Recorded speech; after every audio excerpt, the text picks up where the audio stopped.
Welcome to Chasing Curiosity TV. Subscribe and press the bell icon for more updates. The South China Sea is once again at the center of global attention. A standoff near Scarborough Shoal has brought the United States and China dangerously close to direct confrontation. This uninhabited ring of reefs is now a symbol of a much larger power struggle. The stakes are enormous: control over resources, shipping lanes, and the future of international law. What happens here could reshape global politics for years. But this isn't just about warships and governments. Filipino fishermen depend on these waters for their livelihoods. Sailors on both sides face daily risks in a tense, unpredictable environment. Leaders in Washington and Beijing hold the fate of the region in their hands. The Scarborough Shoal standoff is rooted in history, strategy, and law. Understanding it means looking at all these dimensions. The world is watching, hoping for peace, but bracing for escalation.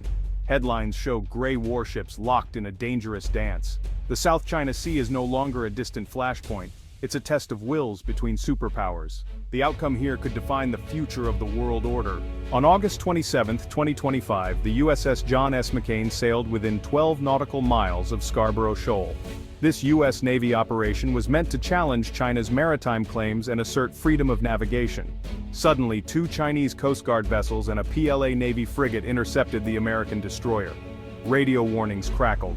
China demanded the U.S. ship leave what it called Chinese waters. The American captain replied, "We are operating in international waters." For hours, the ships shadowed each other, separated by only a few hundred meters. Aggressive maneuvers followed. Chinese ships cut across the McCain's bow, forcing evasive action. The world watched via satellite images and leaked communications. One wrong move could have triggered a major conflict. Eventually, the standoff de-escalated. The McCain completed its mission. Chinese vessels pulled back but stayed nearby. Both sides issued statements. The U.S. condemned China's actions as reckless. China accused the U.S. of provocation. The incident ended, but tensions only deepened. The South China Sea remains a powder keg, one miscalculation away from disaster. These encounters are becoming routine, each one riskier than the last. The message from both sides is clear: neither will back down. The world is left to wonder, how long can this dangerous game continue? The stakes are not just regional, but global. Every encounter tests the limits of diplomacy and restraint. The next standoff could be even more perilous. Scarborough Shoal is a small cluster of rocks and reefs, but its importance is immense. Located just 124 nautical miles from the Philippines and over 550 from China, it sits at a strategic gateway to the South China Sea. Control of the shoal means control over vital shipping lanes. 1/3 of global maritime trade passes through these waters. For China, Scarborough Shoal completes a strategic triangle with its other outposts, extending its reach into the Pacific. For the U.S., the issue is about upholding freedom of navigation and deterring Chinese expansion. The seabed here may hold vast reserves of oil and gas, and the waters are rich fishing grounds. Whoever controls Scarborough Shoal gains leverage over the global economy. The U.S. fears that unchecked Chinese control could set a precedent for similar disputes worldwide. This would threaten global trade and undermine the international legal order. The shoal is more than a territorial dispute, it's a linchpin in the contest for regional dominance. The U.S. presence is about protecting allies and upholding international norms. For China, it's about asserting sovereignty and securing resources. The stakes are economic, strategic, and symbolic. Scarborough Shoal is a microcosm of the broader struggle for the South China Sea. The world's attention is fixed on this tiny atoll, knowing its fate could shape the future. China's claim to Scarborough Shoal is anchored in its 9-dash line, a sweeping boundary that covers nearly the entire South China Sea. Beijing cites ancient maps and centuries-old fishing records as proof of its historical rights. The 9-dash line first appeared in 1947 and has been maintained ever since. For China, this is about national pride and sovereignty. Challenges to the claim are seen as attacks on Chinese history. But the international community largely rejects these arguments. Occasional use by fishermen doesn't meet the legal standard for sovereignty. Other countries, Vietnam, the Philippines, Malaysia, Brunei, also have historical claims. The result, a tangled web of overlapping grievances and rising tensions. China's physical control of Scarborough Shoal since 2012 has only hardened its position and pushed rivals to seek legal remedies. In 2013, the Philippines took China to court, seeking clarity under the UN Convention on the Law of the Sea. The case didn't ask who owned Scarborough Shoal, but whether China's 9-dash line was legal. China refused to participate, calling the tribunal illegitimate. In July 2016, the Hague Tribunal ruled overwhelmingly in favor of the Philippines.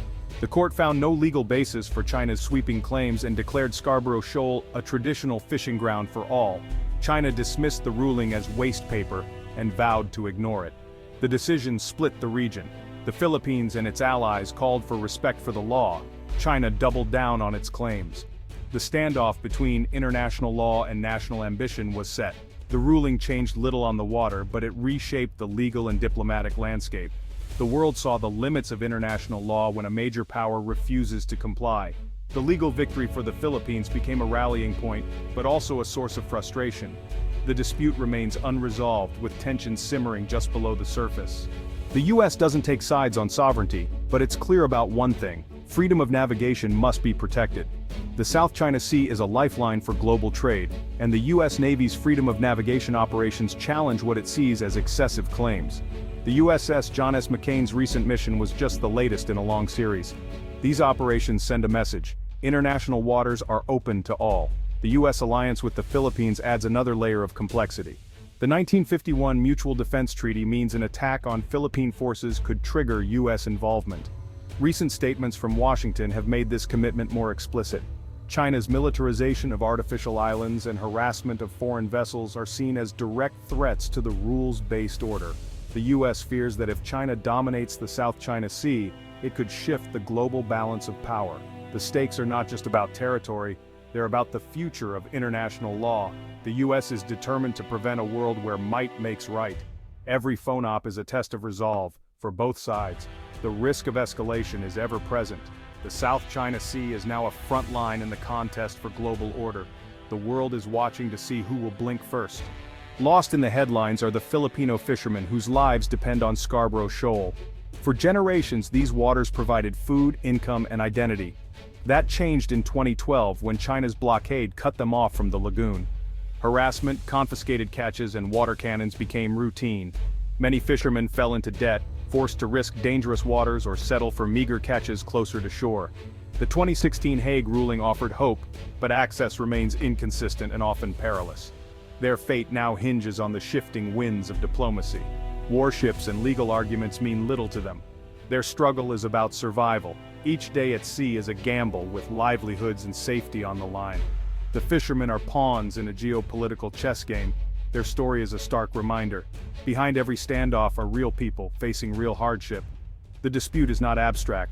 It's a daily fight to feed their families. The world's power struggle is their personal crisis. Experts agree, the risk of miscalculation in the South China Sea is dangerously high. Each side sees its actions as defensive, but the other as provocative. China's navy is now the world's largest, equipped with advanced carrier-killer missiles. The US Navy's dominance is no longer assured. Most confrontations involve Coast Guard and maritime militia, blurring the line between law enforcement and military action. This gray zone makes escalation more likely and harder to control. Rules of engagement are unclear, and communication channels are weak. A single collision, like the 2001 Hainan Island incident, could spiral into a major crisis. Nationalism on both sides fuels the danger. The region is a powder keg with close-quarters operations and high stakes. The world's two biggest militaries are operating in the same waters, often just meters apart. The risk of a catastrophic mistake has never been higher. Diplomacy is fragile, and deterrence is risky. The South China Sea is one of the world's most dangerous flashpoints. The next incident could change everything. The Scarborough Shoal standoff is more than a regional dispute, it's a test of the global order.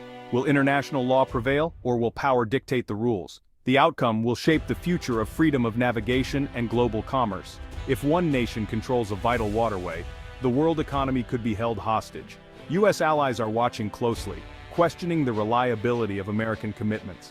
Failure to stand firm could destabilize alliances and embolden rivals. The world faces hard questions. How do we manage a rising power that rejects the rules? Can disputes be resolved peacefully? The answer requires a balance of deterrence and diplomacy. The stakes are nothing less than peace and stability in the Indo-Pacific and beyond. The world's future may be decided in these contested waters.